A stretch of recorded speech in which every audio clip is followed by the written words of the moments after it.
Kemudian Imam Tirmidzi mengatakan haditsun hasanun sahih. Haditsun, hadis ini hadis, hasanun, hadis yang hasan, sahihun dan sahih. Ini hadis hasan sahih. Ini kebiasaan yang pertama kali yang membuatnya Imam At-Tirmidzi. Jadi sebelum beliau itu ulama-ulama hadis mesti mengatakan hadis ini ya satu saja namanya. Kalau enggak hasan ya sahih. Enggak digabung karena dua ini memiliki definisi yang berbeda. Lah yang memulai pertama kali menggabungkan hadis ini hasan dan hadis ini sahih juga itu Imam Tirmidzi. Maka ulama memberikan satu pengertian kenapa kok Imam Tirmidzi menggabungkan antara hasan dengan sahih. Ini kata para ulama maknanya hadis ini ada beberapa jalur riwayat. Maka di dalam satu jalur hadis ini sanadnya hasan, dalam jalur riwayat yang lain hadis ini sanadnya sahih. Jadi bukan satu riwayat. Maka Imam At-Tirmidzi menyampaikan hal yang seperti itu, malah memberitahu pada kita bahwa hadis ini bukan satu riwayat, banyak jalur sanadnya. Lah di antara jalurnya itu hasan, dalam jalur sanad yang lain dia hadisnya sahih.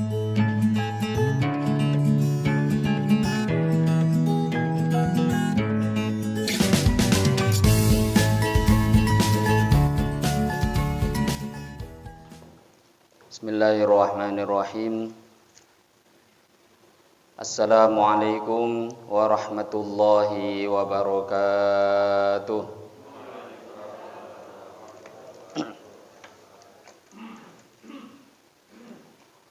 Innal hamdalillah nahmaduhu wa nasta'inuhu wa nastaghfiruhu wa nu'minu bihi wa natawakkalu 'alaihi wa na'udzu billahi min syururi anfusina wa min sayyiati a'malina. May yahdihillahu fala mudilla lahu wa may yudlilhu fala hadiya lahu. Asyhadu an la ilaha illallah wahdahu la syarika lahu wa asyhadu anna sayyidana wa maulana Muhammadan abduhu wa rasuluh. Allahumma salli wa sallim wa barik alaihi wa ala alihi wa ashabihi wattabi'ina lahum bi ihsanin ila yaumiddin, amma ba'd.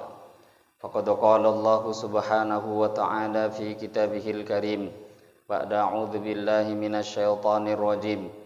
Wa man ahsanu qawlan mimman da'a ila Allah wa 'amila shalihan wa qala innani minal muslimin. Shadaqallahul azim. Alhamdulillah.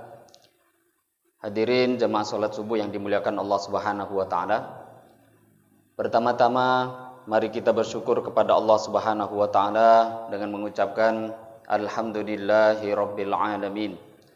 Bersolawat kita kepada Rasulullah sallallahu alaihi wasallam dengan mengucapkan Allahumma shalli ala sayyidina Muhammad wa ala ali sayyidina Muhammad. Yang saya hormati Bapak Ketua Masjid beserta pengurus yang hadir pada pagi hari ini. Yang saya hormati para alim ulama, tokoh masyarakat, cerdik pandai yang juga hadir dalam majelis yang mulia ini. Yang saya hormati bapak-bapak, ibu-ibu, hadirin wal hadirat yang tidak bisa disebutkan namanya satu persatu. Yang insya Allah kita yang hadir pada pagi hari ini semua mendapatkan rahmat daripada Allah Subhanahu wa ta'ala. Amin ya rabbal alamin. Hadirin yang dimuliakan Allah Subhanahu wa ta'ala,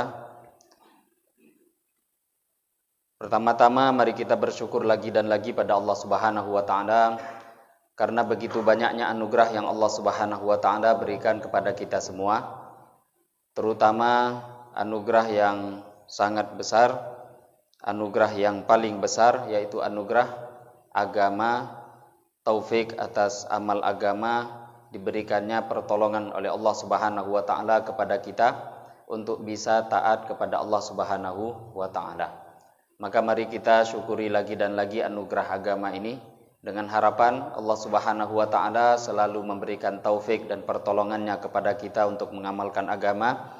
Allah Subhanahu wa ta'ala selalu istiqomahkan kita dalam mengamalkan agama dengan harapan ketika Allah Subhanahu wa ta'ala memanggil kita dalam keadaan kita taat pada Allah, dalam keadaan mengamalkan perintahnya Allah Subhanahu wa ta'ala. Amin ya rabbal alamin. Hadirin Bapak Ibu yang mulia, Dalam kesempatan yang singkat ini, pada pagi hari ini kita akan mendengarkan sedikit beberapa hadis daripada Rasulullah Shallallahu Alaihi Wasallam yang akan kita baca daripada kitab Al-Arba'in An-Nawawiyah.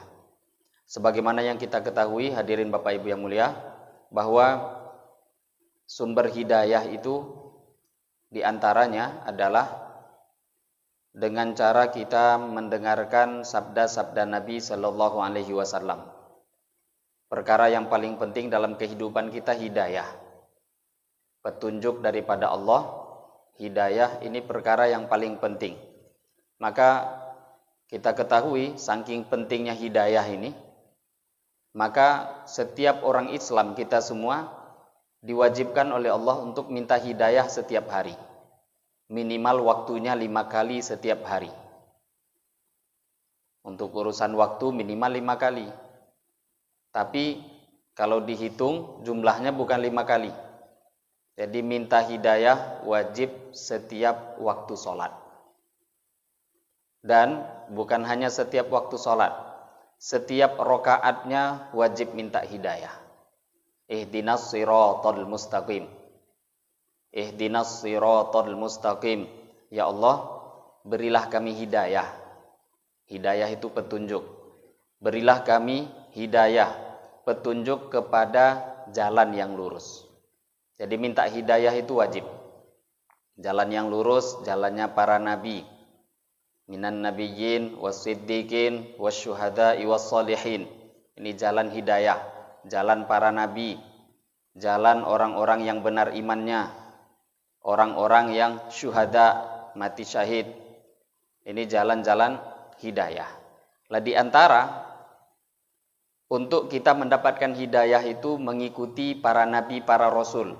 Dan tidak ada pimpinan orang yang lebih tinggi derajatnya di antara nabi kecuali pimpinan seluruh para nabi, para rasul itulah Rasulullah Shallallahu Alaihi Wasallam. Dalam Al-Quran juga Allah terangkan, wa in tuti'uhu tahtadu. Kalau kalian taat mengikuti kepada Nabi Muhammad, tahtadu, pasti kalian dapat hidayah. Lah ngikuti Nabi itu caranya dengan mendengarkan perintah Nabi, hadis-hadis Nabi Shallallahu Alaihi Wasallam. Maka ini maksud tujuan kita. Hari-hari mungkin dengarkan hadis, hari-hari mendengarkan Al-Quran. Tujuannya supaya hidayah itu bertambah. Karena dengan cara kita bertambah hidayah, maka akan bertambah pula ketaatan kita pada Allah. Orang itu Bapak Ibu yang mulia kalau sudah masuk Islam, yaitu sudah dapat hidayah. Tapi perlu dia menambahkan terus usaha. Bertambah hidayah, maka akan bertambah cintanya pada Allah. Tambah hidayah, akan tambah takutnya pada Allah. Tambah hidayah, tambah harapnya pada Allah. Jadi hidayah ini perkara yang paling kita butuhkan, baik dalam kehidupan di dunia ini, apalagi nanti dalam kehidupan kita di akhiratnya Allah Subhanahu wa ta'ala. Hadirin Bapak Ibu yang mulia, maka pada pagi hari ini kita akan lanjutkan pembacaan kitab Al-Arba'in An-Nawawiyah, hadis yang ke-29. Al-Hadithu Tasi' wal Ishrun, hadis yang ke-29. An Mu'adz bin Jabal radhiyallahu anhu qala qultu ya Rasulullah akhbirni bi amalin yudkhiluni al-jannah wa yuba'iduni 'anil nar. Qala laqad sa'alta an 'azimin wa innahu layasirun 'ala man yassarahu Allah ta'ala. Wa innahu layasirun 'ala man yassarahu Allah ta'ala 'alaik. Ta'budullaha la tusyriku bihi syai'a wa tuqimus shalah wa tu'tiz zakah wa tasumu ramadan wa tahujjul bait. Tsumma qala ala adulluka 'ala abwabil khair as-shaumu junnah was-shadaqatu tudfi'ul khati'ah kama yudfi'ul ma'un nar wa salatul rajul min jawfil lail. Tsumma tatajafa junubuhum 'anil madaji' hatta balagha ya'malun. Tsumma qala ala ukhbiruka bi ra'sil amri wa 'amudihi wa dhirwati sanamihi. Qultu bala ya Rasulullah. Qala ra'sul amril islam wa 'amuduhu shalah wa dhirwatu sanamihil jihad. Tsumma qala ada ukhbiruka bimilaki dzalika kulli. Qultu bala ya Rasulullah. Fa akhadha bilisanihi wa qala kuffa 'alaika hadza. Qultu ya Nabiyallah wa inna lamu'akhaduna bima natakallamu bihi. Faqala thaqilatka ummuka ya Mu'adz wa hal yakubbun nas finnar 'ala wujuhihim aw qala 'ala manakhirihim illa hasaidu alsinatihim. Rawahu Tirmidzi wa qala haditsun hasanun sahih. Hadis yang ke-29. An Mu'adz bin Jabalin, diriwayatkan daripada sahabat Sayyidina Mu'adz ibnu Jabal radhiyallahu anhu.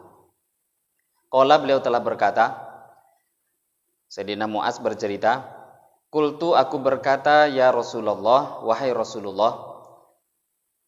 Beliau jumpa dengan Nabi, kemudian menyampaikan, ya Rasulullah, akhbirni, beritahukanlah kepada aku bi'amalin, dengan satu amal, yudkhiluni, yang akan memasukkan aku al-jannata, ke dalam surga, wa yuba'iduni, dan menjauhkan aku anin nari, daripada neraka.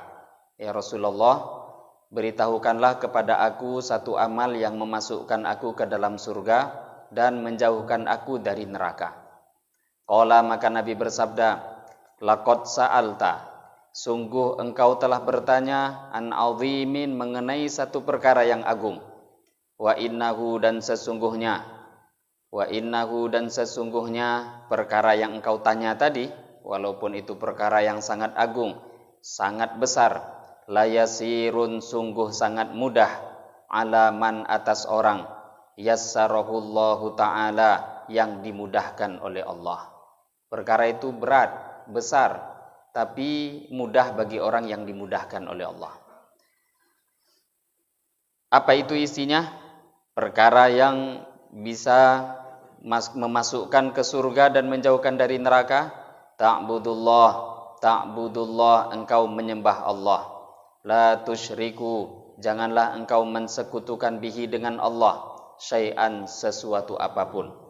Wa tuqimu, dan engkau mendirikan as-salata, salat.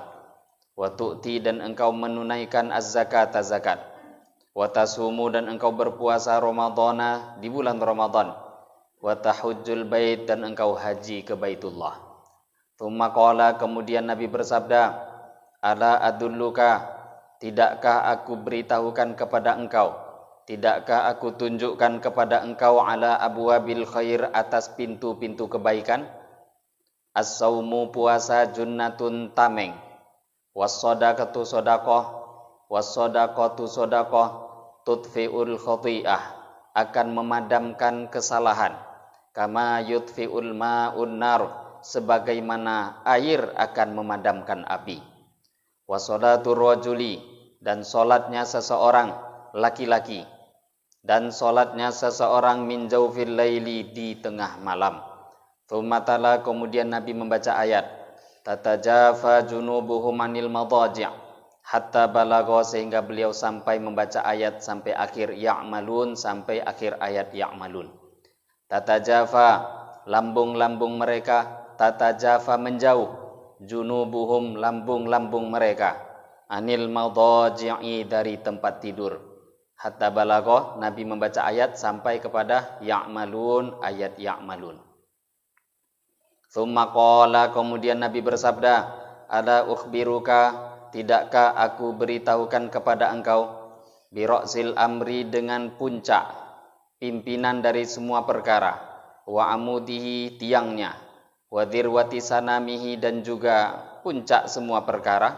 Roksil amr dengan sanam ini dalam makna sebenarnya satu. Kenapa Nabi memberikan dua kalimat yang berbeda tapi memiliki makna yang hampir sama? Ini dalam istilah bahasa Arab sebagai mubalaghah. Jadi Nabi beritahu, apakah engkau mau aku beritahu roksul amr? Roksun itu kepala, puncak dari semua perkara. Wa dzirwati sanamihi. Dzirwah sanam itu onta, punuknya onta. Jadi memberikan satu contoh, kalau punuk pada onta kan yang tertinggi. Ra'sun, kepala bagi manusia yang tertinggi juga. Jadi maknanya, maukah aku beritahukan pada engkau dengan perkara yang paling tinggi daripada itu semua? Qultu, maka aku mengatakan, bala, iya, tentu ya Rasulullah. Ini bala artinya iya, tapi dalam bahasa Arab kita sering tahu iya itu na'am. Tapi bukan hanya na'am iya. Bala itu pun kalau diterjemahkan artinya juga iya. Tapi bala dalam bahasa Arab ini jawaban dari nafi. Nafi itu ketika ada pertanyaan yang mengandung pengingkaran. Maka di sini kita ketahui Nabi bertanya ala, apakah tidak? Nah, ini kan nafi dalam bahasa Arab. Jadi kalau ditanya ala atau dalam bahasa Arab lainnya nafi atau meniadakan itu bisa menggunakan kata-kata laisa. Biasa kita membaca surat wattini wazzaitun wa turi sinin wa hadzal baladil amin laqad khalaqnal insana fi ahsani taqwim tsumma radadnahu asfala safilin illal ladzina amanu wa amilus solihat falahum ajruhum ghairu mamnun. Terakhirnya alaisallahu bi ahkamil hakimin. Alaisallahu bi ahkamil hakimin. Tidakkah Allah itu zat yang ahkamul hakimin? Jadi di sini menggunakan pertanyaan tapi menggunakan nafi. Alaisa, tidakkah Allah itu zat yang maha ahkamul hakimin? Maka setelah selesai membaca ayat ini, sunnah menjawab dengan bala. Bukan jawabannya na'am, walaupun artinya sama-sama iya, tapi jawaban ketika membaca baik dalam sholat atau di luar sholat, ini menjawab dengan bala. Tidakkah Allah itu zat yang maha ahkamul hakimin, zat yang ahkamul hakimin? Maka sunnah, kalau kita tahu artinya ini, jawabannya iya, tentu ya Allah, engkau zat yang ahkamul hakimin. Di sini pun Mu'adz bin Jabal juga ditanya, tidakkah aku beritahukan kepada engkau dengan puncaknya setiap perkara? Maka Mu'adz mengatakan bala. Iya, tentu ya Rasulullah, beritahukanlah. Qala, maka Nabi mengatakan, ra'sul amri, puncak daripada semua perkara. Al-islamu adalah Islam. Wa amuduhu, sedangkan tiangnya. As-salatu, salat. Wadirwatu sanamihi, sedangkan yang menjadi puncaknya juga adalah al-jihadu, jihad. Tsumma qala, kemudian Nabi bersabda, ala ukhbiruka, tidakkah aku beritahukan pada engkau bimilaki dzalika kullihi, yang menguasai daripada semua itu yang sudah diterangkan? Qultu, maka aku mengatakan bala, tentu ya Rasulullah. Fa akhadha, maka Nabi mengambil, memegang bilisanihi, lidah beliau. Wa qala, kemudian Nabi bersabda, kuffa alaika hadza, engkau kuffa, tahanlah, alaika, olehmu, hadza, perkara ini. Nabi mengatakan, maukah aku beritahu yang menguasai semua perkara yang saya terangkan tadi? Nabi Shallallahu Alaihi Wasallam beliau pegang lidahnya. Kemudian Nabi katakan, jaga, tahan ini lidah. Qultu, maka aku mengatakan, ya Nabi Allah, wahai Nabiullah, wa inna, sesungguhnya kami, wa inna lamu'akhaduna bima natakallamu bihi, wa inna, sesungguhnya kami, lamu'akhaduna, apakah kami akan diazab, bima natakallamu bihi, disebabkan apa yang kami berbicara dengannya. Kami berbicara kalimat-kalimat yang keluar dari mulut ini, apakah nanti juga menjadi penyebab seseorang diazab? Faqala, maka Nabi bersabda, thaqilatka ummuka ya Mu'adz, semoga ibumu kehilangan engkau.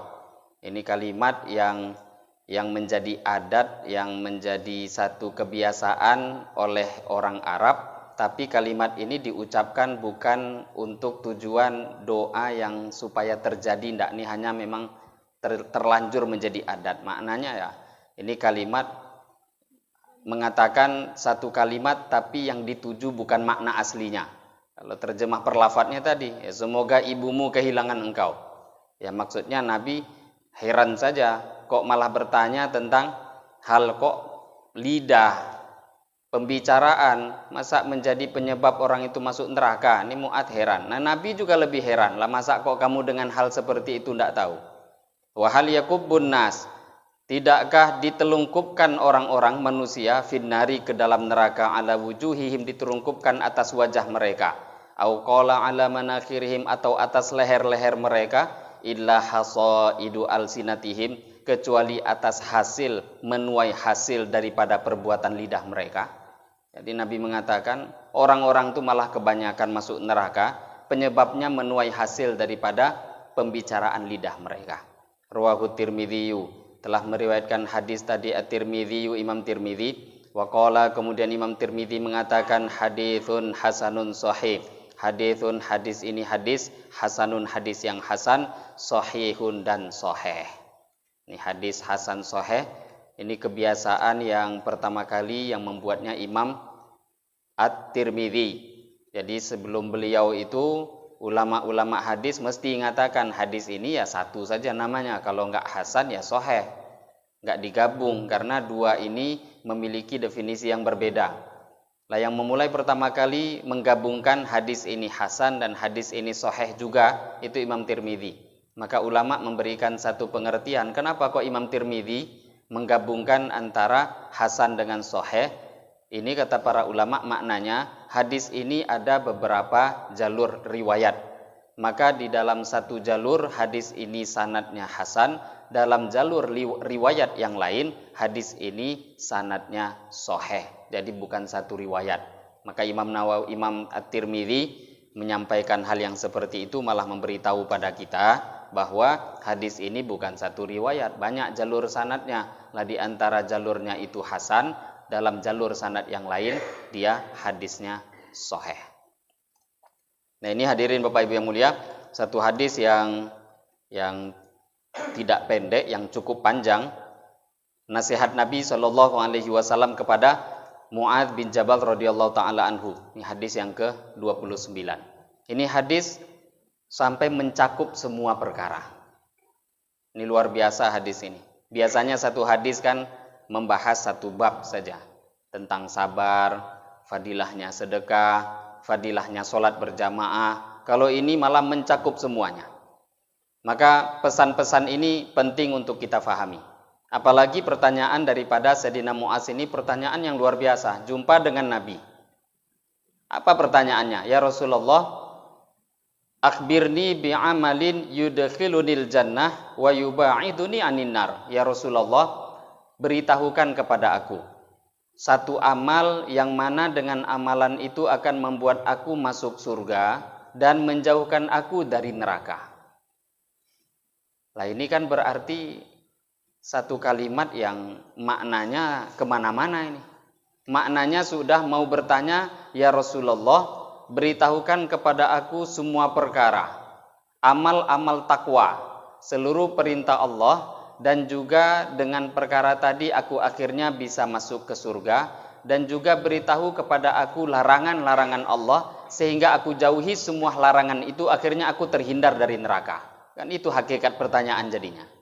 Semua perintah Allah aku amalkan, akhirnya masuk surga, dan yang kedua larangan-larangan Allah juga aku ingin ketahui sehingga akhirnya aku hindari dan akhirnya aku bisa terhindar dari neraka. Nah, apakah ini bukan satu perkara yang luar biasa? Maka Nabi Shallallahu alaihi wasallam langsung mengatakan, ini yang engkau tanyakan itu enggak sembarangan. Engkau bertanya mengenai perkara yang sangat azim. Laqad sa'alta an azim. Ini perkara yang sangat agung, luar biasa, berat ini. Tapi kata Nabi, wa innahu layasirun. Tapi seperti apapun perkara itu sebenarnya mudah. Ala man yassarahullahu alaih, atas orang-orang yang dimudahkan oleh Allah. Jadi untuk Allah nggak ada yang berat. Berat itu kapan? Kalau kita nggak ditolong Allah. Maka kalau ditanya bagaimana kok bisa Nabi itu kalau sudah melaksanakan ibadah? Dalam satu riwayat Sayyidah Aisyah radhiyallahu taala anha, beliau bertanya pada Rasulullah sallallahu alaihi wasallam, "Ya Rasulullah, kenapa Tuhan kok salat malam, tahajud panjang-panjang, saking panjangnya kaki Tuhan tuh bengkak-bengkak. Jadi Nabi kalau sudah ibadah itu sampai betul-betul menampakkan diri jadi hamba. Gelar tertinggi Rasulullah itu apa? Abdullah. Kalau sudah ibadah tuh nampak jadi hamba. Kita bingung, ini hamba atau bukan, nggak tahu. Nabi itu kalau sudah ibadah tuh seperti budak di depan tuannya, hamba Allah. Maka Aisyah pun heran, kenapa kok Tuhan ibadah tuh sampai begitu susah payahnya, sampai kaki itu bengkak-bengkak, berdiri saking panjangnya. Maka Nabi SAW mengatakan, afala aku nu'abdan syakura. Wahai Aisyah, tidakkah sepantasnya aku itu menjadi hamba yang bersyukur? Jadi Nabi syukur itu beliau wujudkan dengan ibadah yang habis-habisan. Padahal kata Aisyah, dosa engkau yang lalu seumpama ada, begitu juga dosa-dosa yang akan datang, kalaupun ada, itu semua sudah diampuni oleh Allah. Lah kok masih begini ibadahnya, habis-habisan, susah payah. Maka kata Nabi, saya buat seperti ini tanda untuk menunjukkan saya ini sebagai hamba yang bersyukur. Lah ini kan susah ini ibadah seperti itu. Susah untuk orang yang nggak ditolong oleh Allah. Tapi kalau sudah ditolong Allah, apa yang susah? Allah tuh kalau sudah menciptakan seseorang, menciptakan malaikat. Kalau sudah disuruh sujud oleh Allah, jangankan 1 malam, 1000 tahun pun akan sujud tanpa ada rasa berat sedikit pun. Kenapa? Ya sudah Allah buat seperti itu. Begitu juga kalau seorang hamba manusia, lah manusia itu Ustaz kan tidak sama dengan malaikat. Masa mau kasih contoh malaikat? Oh ya, selain malaikat itu manusia, ada juga contoh-contoh orang yang mana Allah Subhanahu wa taala berikan mereka itu ibadah, saking mereka itu ibadahnya itu luar biasa, kita pun bingung, entah manusia ini apa malaikat. Ada namanya Syekh Abdul Qadir Al-Jailani. Ini biasanya ulama-ulama yang bertasawuf, ini enggak hilang nama ini daripada mereka mendoakan kepada ulama seperti Syekh Abdul Qadir Al-Jailani. Nah ini beliau satu kali jumpa dengan satu orang. Orang ini bertanya tapi protes. Mengatakan, Syekh, Tuan, engkau itu saya lihat katanya ulama, tapi kok ulama enggak ikut sunnah Rasulullah. Jadi datang tuh protes. Maka Syekh Abdul Qadir Al-Jailani tanya, kok Anda bisa mengatakan seperti ini? Iya, kata orang tadi. Saya lihat Tuan, kalau malam hari itu enggak pernah tidur. Malam hari itu kalau sudah selesai sholat isya, maka Anda akan sholat sepanjang malam sampai subuh. Sedangkan sunnah itu kan enggak seperti itu. Sunnahnya adalah malam itu juga ada istirahatnya, juga ada tahajudnya. Jadi bukan sepanjang malam tak pakai istirahat. Nabi itu tidur juga, ya bangun tahajud juga. Kalau kita manusia, bahkan orang Islam zaman sekarang, satu-satu yang diambil. Nah, kebanyakannya itu malah tidurnya, nggak ada bangunnya. Lah Nabi ketika ada sahabat yang mereka tuh bangun tahajud sepanjang malam, kata Nabi apa? Saya ini adalah orang yang paling takwa di antara kalian. Saya bangun malam tapi ya tidur juga. Ini sunnah. Maka orang tadi protes, Tuhan malah tahajud, bangunnya sepanjang malam tapi nggak ada tidurnya. Maka Syekh Abdul Qadir Al-Jailani apa yang beliau jawab? Kata beliau, saya ketahuilah, kata beliau, dengarkan.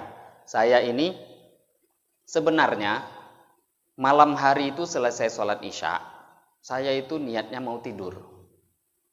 Sebelum tidur, saya ingin melaksanakan satu sholat, yaitu sholat sunnah hajat. Ingin sholat sunnah sebelum tidur. Niatnya nggak panjang, 2 rakaat saja, kata beliau. Maka saya mulai takbir. Takbir, ketika saya takbir, mulai baca Al-Fatihah. Selesai Al-Fatihah, saya baca surat. Terus saya baca surat, terus dibaca. Nggak terasa, kata Syekh Abdul Qadir, tahu-tahu azan subuh berkumandang. Belum sempat ruku. Akhirnya orang yang protes tadi pun diam. Maknanya di sini hadirin Bapak Ibu yang mulia, kita jangan nganggap setiap orang itu sama, enggak. Jangan kita anggap saya dengan orang itu sama. Oh enggak, kalau sama, kenapa keilmuan Anda enggak sama? Kenapa kok dia bisa hafal Al-Quran 30 juz, kita 1 juz pun enggak? Karena memang ada kelebihan-kelebihan waktu, keberkahan yang Allah berikan dengan orang-orang yang berbeda.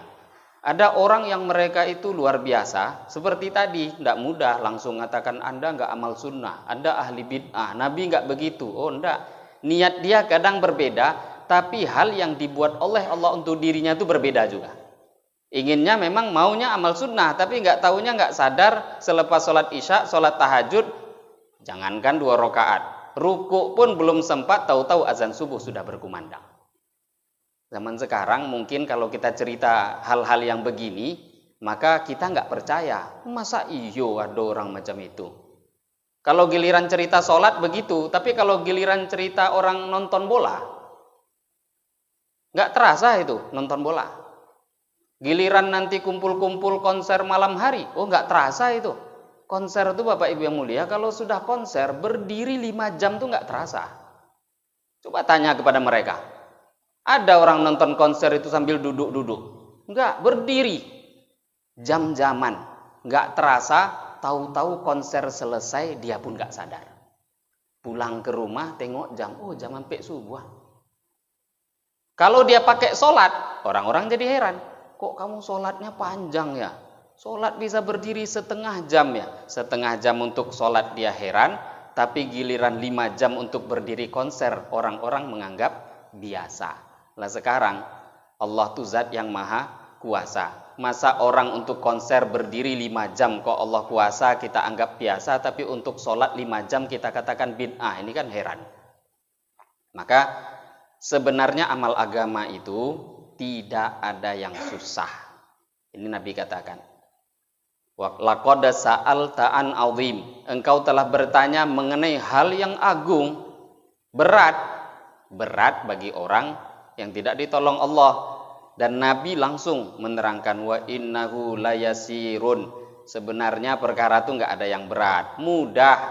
Amal agama itu enggak ada yang berat, mudah. Layasirun, mudah, sangat-sangat mudah, tapi mudahnya itu bagi orang yang ditolong oleh Allah. Maka kita itu hari-hari memang harus minta tolong. Iyyaka na'budu wa iyyaka nasta'in. Ya Allah, hanya kepada Engkau kami menyembah, hanya pada Engkau kami mohon pertolongan. Sebenarnya hajat kita dalam minta tolong pada Allah itu hajat yang terbesar, minta tolong supaya kita tuh dimudahkan untuk beribadah pada Allah. Itu hajat yang terbesar, minta tolong. Karena kalau nggak ditolong Allah kan nggak bisa. 2 rakaat ke masjid, sholat subuh berjamaah, duduk pula dalam kajian. Tanya pada orang-orang yang nggak pernah ke masjid, ya berat. Tapi bagi orang yang biasa ke masjid, ringan kali itu. Malah dia kalau nggak ke masjid sakit, kata dia. Saya kalau nggak ke masjid Ustadz sakit saya. Mudah. Kenapa kok mudah? Ya memang dimudahkan oleh Allah. Maka Nabi kemudian memberikan apa saja perkara yang membuat seseorang masuk surga, kemudian terhindar dari neraka. Maka di sini Nabi menerangkan tentang rukun Islam. Ta'budullah la tusyriku bihi syai'a. Sembah Allah, jangan sekutukan Allah dengan sesuatu apapun. Kemudian yang kedua, Nabi terangkan wa tuqimus shalah, tegakkanlah salat. Yang ketiga, bayar zakat. Yang keempat, puasalah di bulan Ramadan. Yang kelima, hajilah ke Baitullah. Ini rukun Islam. Maknanya Bapak Ibu yang mulia, kalau ada orang tidak mengerjakan rukun Islam, ini jangan harap masuk surga. Karena syarat Islam pertama itu kan mengucapkan 2 kalimat syahadat. Ini kunci. Maka nggak bisa kalau orang tuh mengatakan ini kalau urusan keyakinan ya keyakinan, kan nggak ada toleransi dalam hal keyakinan. Masa kami orang-orang yang berbuat baik, walaupun kami nggak Islam terus kami bisa masuk surga? Ini terkadangan pemahaman orang-orang yang ngaku Islam banyak yang salah. Ngakunya Islam tapi dia nganggap semua agama itu sama. Oh nggak sama. Kalau semua agama sama, apa gunanya kita beriman pada Allah? Kalau dia tidak beriman pada Allah, nggak bisa. Setelah beriman itu pun tidak cukup, karena iman itu adalah satu pengakuan, ikrar, yang mana kemudian perlu dibuktikan dengan a'mal bil jawarih. Perlu dia buktikan dengan amal-amal perbuatan. Lah amal perbuatan itu apa? Salat. Ada orang Islam ngaku Islam nggak salat. Ini sebahagian ulama bahkan Nabi sendiri. Siapa yang meninggalkan salat dengan sengaja faqad kafar. Ini bisa-bisa dia dihitung kafir. Al-Imam Asy-Syafi'i dan ulama lainnya mengatakan di sini meninggalkan sholat sengaja dengan mengingkari. Sholat itu sebenarnya nggak wajib. Nah, ingkar seperti ini, kafir. Kalau nggak ingkar, maka dia dihitung fasik. Nggak kafir. Kemudian ini amal-amal zahir.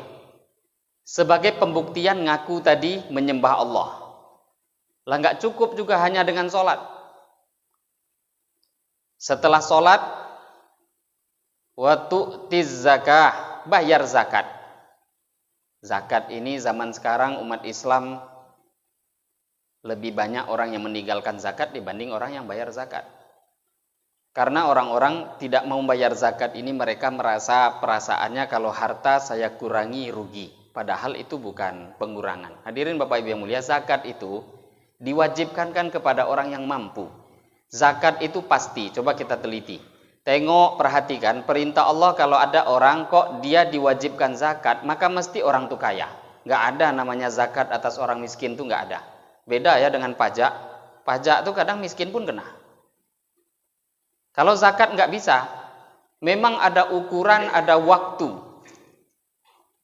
Dan orang itu kayanya bukan cuma 1 hari. Ada namanya nisab, ada namanya haul, ada ukurannya, dan dia kayanya itu bukan kaya mendadak. 1 tahun itu rata jadi orang kaya, maka wajib dia mengeluarkan zakat di tahun itu. Tahun depan belum tentu. Jadi kalau ada orang, misalkan dia wajib zakat untuk mengeluarkan zakat emas. Itu kalau diuangkan kurang lebih 80-an juta. Jadi ketika dia punya emas, disimpan tanggal 1 Muharram. Maka ketika emas itu tidak berkurang sedikit pun daripada ukuran wajib zakat, 85-an juta itu tidak berkurang harga emasnya. Hari ke-1, hari kedua, 3 Muharram, 4 Muharram, bulan kedua, bulan ketiga, nggak kurang sedikit pun. Kalau kurang, bulan pertama masih di atas 90 90 juta. Bulan kedua masih segitu juga emasnya. Bulan ketiga masih, bulan keempat masih, bulan 10 masih, bulan 11 kurang sedikit, jadi 60 juta. Maka bagaimana? Langsung hitungan pun hilang, kewajiban pun jadi hilang. Coba bayangkan, kayanya memang kaya rata. Gak akan, kalau turun sedikit dari ukuran wajib zakat, hilang. Kapan lagi wajib?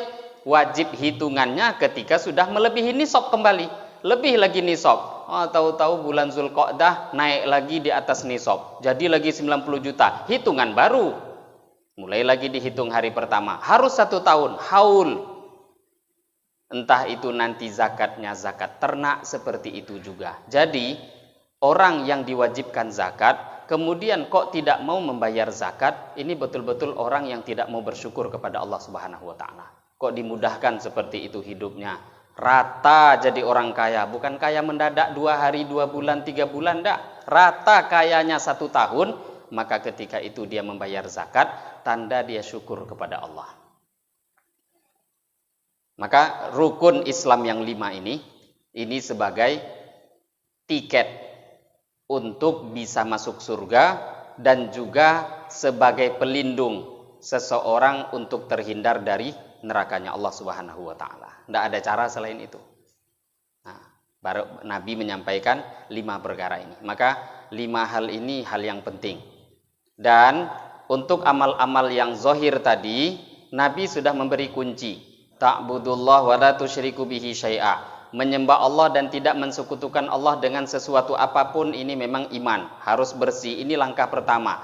Untuk amal-amal badan tadi, yang pertama sebagai penentu itu sholat. Maka Nabi menyampaikan pertama kali urutannya, wa tuqimus sholah, tegakkanlah sholat. Karena dengan sholat itu nanti amal yang lain akan mengekor, mengikuti. puasa jadi mudah, zakat jadi mudah, haji jadi mudah. Kapan? Kalau dia jaga sholat. Ini sudah kaidah begitu. Sholat itu menjadi kunci. Amal di akhirat yang pertama kali dihitung Allah itu sholat. Kalau sholat baik, maka yang lain dihitung baik. Sholatnya buruk, yang lain akan dihitung buruk. Maka kata para ulama, ini hadis memang menerangkan tentang akhirat. Tapi sebenarnya ketentuan itu juga berlaku di dunia. Siapa yang jaga sholat, nanti amal lain juga jadi terjaga. Kalau dia sudah nggak jaga amal sholat, amal lain juga akan mudah dia tinggalkan. Maka perhatikan orang-orang yang jaga sholat, mesti nanti amal-amal lain jadi mudah. Tapi ada orang kalau cuma jaga amal yang lain, haji tiap tahun sekalipun, zakat tiap tahun dia bayar, ini nggak ada jaminan bisa sholat. Tapi kalau orang tuh jaga sholat, mesti bulan Ramadan datang mesti puasa itu orang. Kalau dia jaga sholat, kalau ada harta, wajib zakat, pasti dia bayar zakat kalau sholatnya betul. Orang yang jaga sholat kok ada harta, kewajiban zakat haji datang, pasti haji. Kok nggak haji, sudah wajib untuk berangkat haji, ya mesti ada hal lain. Entah itu pengumumannya haji ditutup dan lain sebagainya. Nah, bukan karena dia nggak mau. Jadi pasti dianya tidak akan ketika sholat dia jaga. Kemudian Nabi SAW bukan hanya menerangkan kepada sahabat tadi perkara-perkara yang memasukkan surga. Maka Nabi mengatakan, apakah engkau mau aku beritahukan abwabul khair, pintu-pintu kebaikan. Jadi ibarat orang berdagang, nggak cukup ya kata Nabi hanya cuma 5 rukun Islam itu, tambahkan yang lain, maka baru nanti pintu-pintu kebaikan itu terbuka. Mau nggak kata Nabi, aku beritahukan pintu-pintu kebaikan? Pintu-pintu kebaikan adalah, beliau mengatakan as-saumu junnah. Puasa adalah sebagai tameng. Kok di sini puasa Ustadz? Tadi dalam bab pembahasan sholat, pembahasan tentang rukun Islam tadi sebelum ini kan juga sudah ada. Nabi nerangkan rukun Islam. Lah kok di sini diulang lagi puasa? Di sini kata para ulama, termasuk pensyarah Ibnu Hajar Al-Haytami, as-saumu junnah. Puasa di sini yang dimaksud bukan puasa wajib lagi. Di atas tadi puasa wajib. Kalau di sini namanya puasa sunnah. Maka nggak cukup, jangan cuma kita ini mencukupkan diri dengan puasa Ramadan, tambah dengan puasa sunnah. Kalau kita jaga puasa sunnah, junnah, maka nanti puasa yang kita kerjakan itu akan jadi tameng untuk diri kita. Orang kalau puasa itu terjaga, syahwat terjaga, nafsu juga nggak akan membabi buta. Kenapa? Ketika dia didik dirinya untuk berpuasa. Puasa itu akan membuat seseorang menjadi sabar. Amal puasa mengumpulkan sabar di dalamnya. Orang itu kalau sudah sabar, tidak ada pahala yang layak illal jannah, kecuali surga. Jadi yang dimaksud di sini adalah puasa sunnah. Was-shadaqatu tudfi'ul khati'ah kama yudfi'ul ma'an nar. Dan sedekah. Sedekah di sini umum dalam bahasa hadis, kebanyakan juga dilarikan kepada zakat.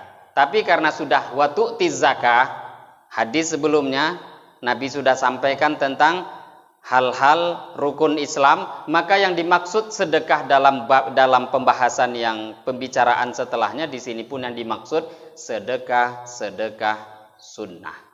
Kalau kita ini sudah mau membayar zakat, jangan juga mencukupkan diri dalam zakat. Saya kan sudah zakat, masa ada sedekah lagi? Ya, karena seperti apapun kita membayar zakat itu ada saja kekurangannya. Mesti kita ini manusia tuh nggak ada yang sempurna. Ingin menambal kekurangan-kekurangan di dalam zakat yang wajib, maka tambahlah dengan amal sedekah. Dan sedekah itu Nabi memberikan satu contoh. Nabi menyampaikan bahwa sedekah sunnah yang kita kerjakan akan menghapuskan, memadamkan dosa-dosa sebagaimana air bisa memadamkan api. Maka dengan sedekah itu yang dipadamkan itu api neraka. Orang kalau sudah buat salah, maka dia berdosa, dosa dia kalau tidak diampuni oleh Allah masuk neraka. Lah untuk menghilangkan daripada kesalahan dosa-dosa tadi, caranya adalah dengan memperbanyak sedekah. Fadilah sedekah itu sangat banyak. As-shadaqah tadfa'ul bala. Kalau orang itu sedekah, maka bala, bencana akan dijauhkan oleh Allah daripada dirinya. Maka kalau zaman dulu ada satu orang datang kepada satu orang ulama, misalkan tanya, amal, saya ini sakit bertahun-tahun, sampai sekarang nggak sembuh-sembuh. Saya ini banyak masalah, sampai sekarang seperti ini. Maka bagaimana umumnya ulama-ulama zaman dulu tuh kasih amal, kamu tuh banyak sedekah. Banyak sedekah. Nanti dengan cara bersedekah, maka nanti masalah-masalah itu akan dihilangkan oleh Allah, asbab keberkahan sedekah yang dia kerjakan. Kemudian Nabi memberitahu lagi pintu kebaikan. Wa sholatur rajul fi jawfil lail, salatnya seorang laki-laki. Kok di sini laki-laki yang disebut? Apakah perempuan tidak masuk dalam hadis ini?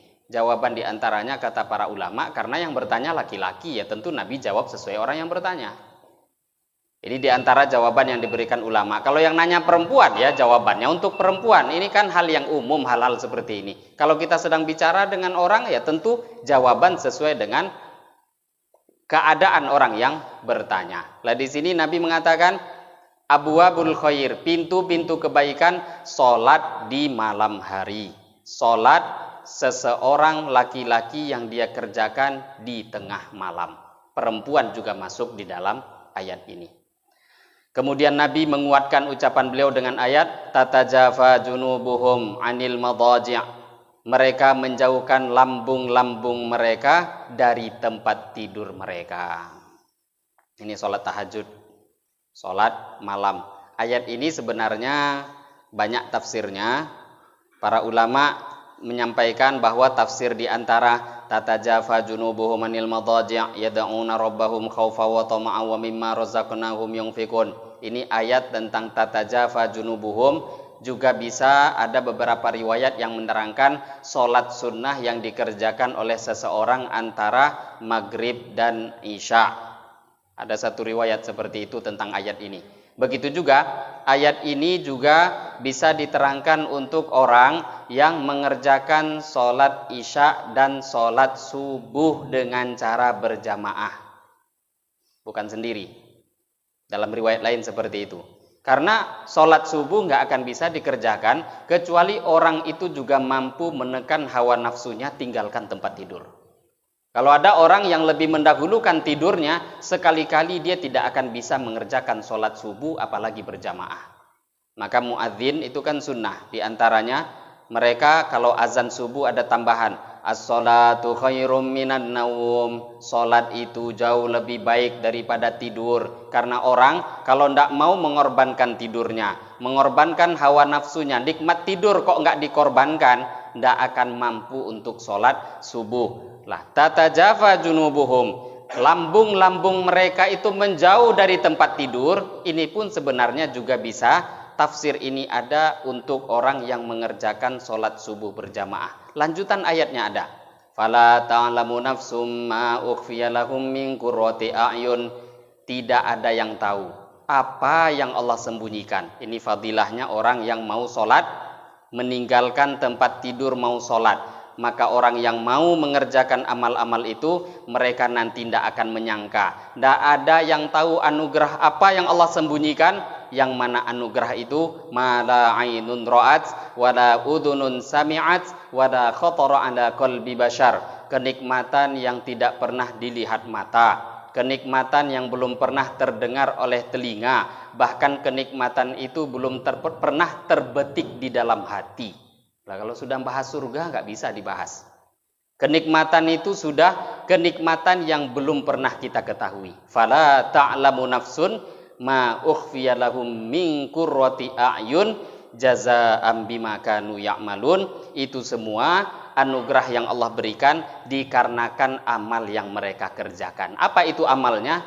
Tadi mayoritas ulama mengarahkan tafsir ayat ini kepada sholat tahajud malam hari. Walaupun juga ada tafsir lain yang mengatakan sholat subuh berjamaah atau sholat sunnah antara maghrib dan isya. Tapi jumhur ulama, mayoritas ulama mengarahkan tafsir ini dari beberapa riwayat kepada sholat tahajud.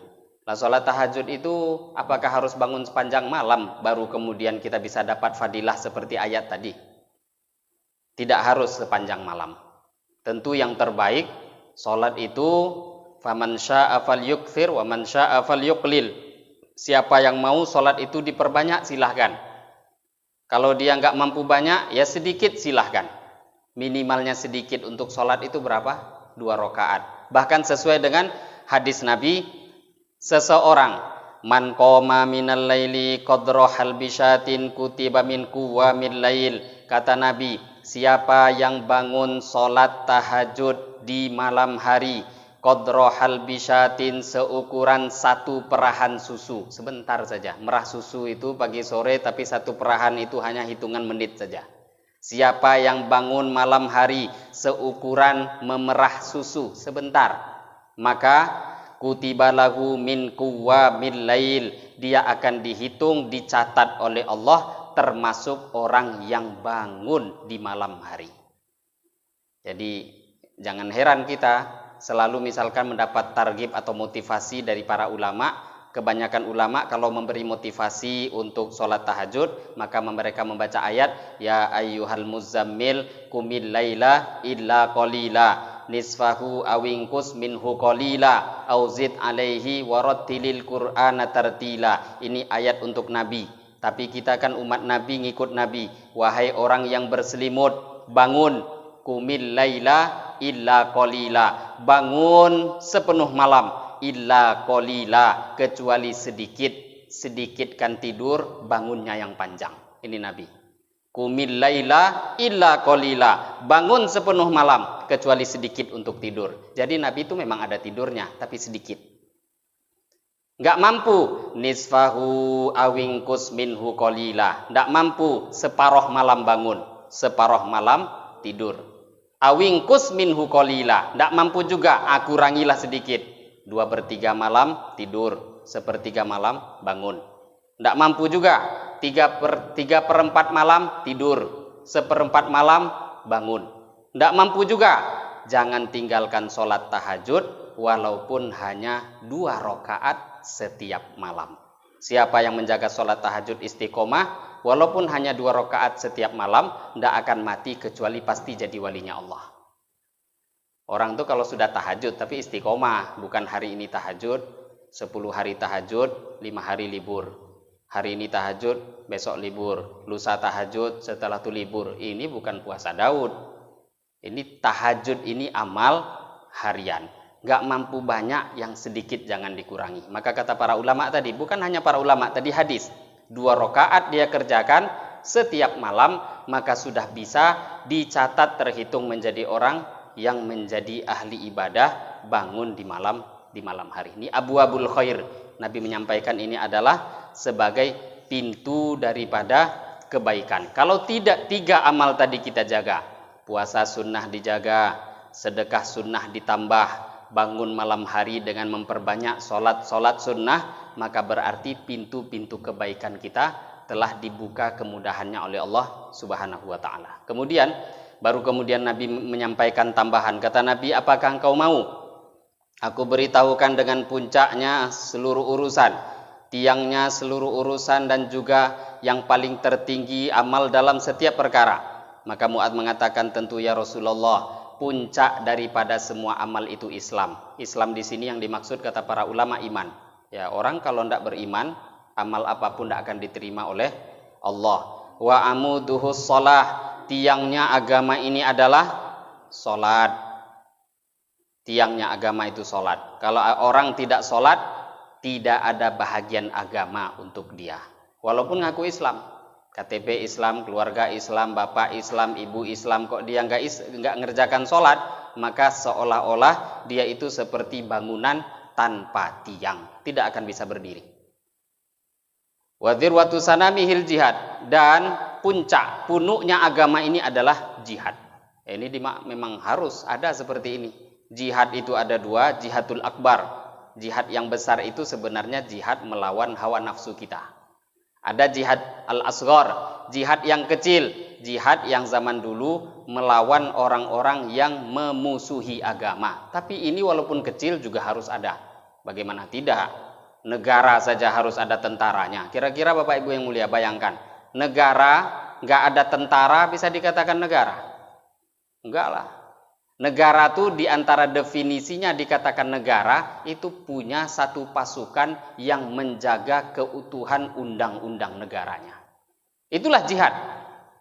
Kalau nggak ada jihad, maka puncak daripada amal itu tidak nampak. Ketika satu negara ada pasukan yang menjaganya, maka baru nampak negara itu tinggi gara-gara ada pasukannya. Di mana-mana negara kan yang hebat itu kan karena pasukannya. Lah sekarang jangan kita nganggap, oh ini bahas jihad, ini teroris, radikul. Enggak. Giliran untuk negara, seperti itulah Islam. Jihad, tapi jihad yang terbesar yang harus kita pahami, jihad melawan hawa nafsu. Dan jihad walaupun dikatakan jihad yang kecil, karena jihad untuk melawan orang-orang yang mereka tidak suka pada agama itu kecil, karena berhubungan dengan luar diri kita. Sebenarnya di dalam diri kita itu lebih susah lagi untuk dikendalikan. Kemudian Nabi baru memberikan satu kunci yang terakhir. Ala ukhbiruka bimilaki dzalika kulli. Sekarang mau enggak, kata Nabi, aku beritahu. Yang tadi saya sampaikan semua itu kuncinya satu. Kuncinya adalah berada di dalam lidah. Jaga lisan, maka semua akan mudah. Kalau lisan tidak kita jaga, maka semuanya akan menjadi hancur. Lah kok bisa ya Rasulullah? Masa orang masuk neraka gara-gara lidah? Ya, kata Nabi. Hadis-hadis yang lain pun juga menerangkan. Ada satu orang tanpa sadar dia mengucapkan satu kalimat. Dia anggap itu kalimat tidak ada resiko apa-apa, tapi ternyata dia dilemparkan ke dalam neraka tanpa sadar gara-gara satu kalimat yang dia ucapkan. Begitu juga ada satu orang, dia mengucapkan satu kalimat yang dia anggap kalimat itu biasa, tapi ternyata kalimat itu membuat Allah ridho, akhirnya dia dimasukkan ke dalam surganya Allah. Maka wajar juga banyak hadis, man somata naja, siapa yang banyak diam maka dia akan selamat. Hadis yang sebelumnya juga sering kita dengarkan bahwa Nabi beliau bersabda, la yastaqimu imanu abdin, iman seorang hamba tidak akan bisa lurus hatta yastaqima qalbuhu, sebelum hatinya lurus. Hati seseorang tidak akan bisa lurus sebelum lidahnya lurus. Lidah lurus membuat hati lurus. Hati lurus baru iman akan menjadi lurus. Maka orang kalau sudah pembicaraannya tidak benar, menunjukkan hatinya rusak. Kalau hatinya rusak, bagaimana mungkin imannya benar pada Allah? Maka memang milak yang memegang semua kendali dalam diri kita itu lidah. Maka dimulai dengan menjaga pembicaraan yang baik. Semua hal-hal yang baik itu kan dimulai dengan lidah. Kalimat syahadat dengan lidah. Berzikir dengan lidah, baca Al-Quran juga dengan lidah, masuk neraka juga asbabnya banyak dengan lidah. Maka dengan cara menjaga itu, menjaga lidah, maknanya kita menjaga amal daripada seluruh anggota tubuh kita. Demikian hadirin Bapak Ibu yang mulia, ini satu hadis yang cukup panjang, hadis yang ke-29 yang bisa kita dengarkan pada pagi hari ini. Mungkin sebelum kita tutup doa kifarah majlis, di antara Bapak Ibu ada yang tidak bertanya? Dipersilahkan. Ada yang tidak bertanya? 2 atau 3 menit lagi waktu sholat isyraq. Ada yang tidak ditanyakan? Saya kira cukup. Ini hadis yang ke-29. Semoga bisa kita ingat dan kita amalkan di bawah dalam kehidupan kita sehari-hari. Nah, sebelum menutup doa kifarah majlis, saya mungkin mohon izin. Biasanya kan ada sarapan pagi. Ini saya ada satu keperluan. Selesai sholat sunnah isyraq nanti saya izin ada keperluan jumpa dengan beberapa orang ulama. Sudah ada janji selepas kajian kami kumpul di dekat Jalan Sudirman sana. Mungkin saya tidak bisa untuk sarapan sama-sama pagi ini. Demikian, mungkin lebih kurangnya saya mohon maaf. Kita tutup dengan doa kifarah majlis. Subhanakallahumma wa bihamdika asyhadu an la ilaha illa anta astaghfiruka wa atubu ilaik. Lebih kurangnya mohon maaf. Wabillahi taufiq wal hidayah. Wassalamualaikum warahmatullahi wabarakatuh.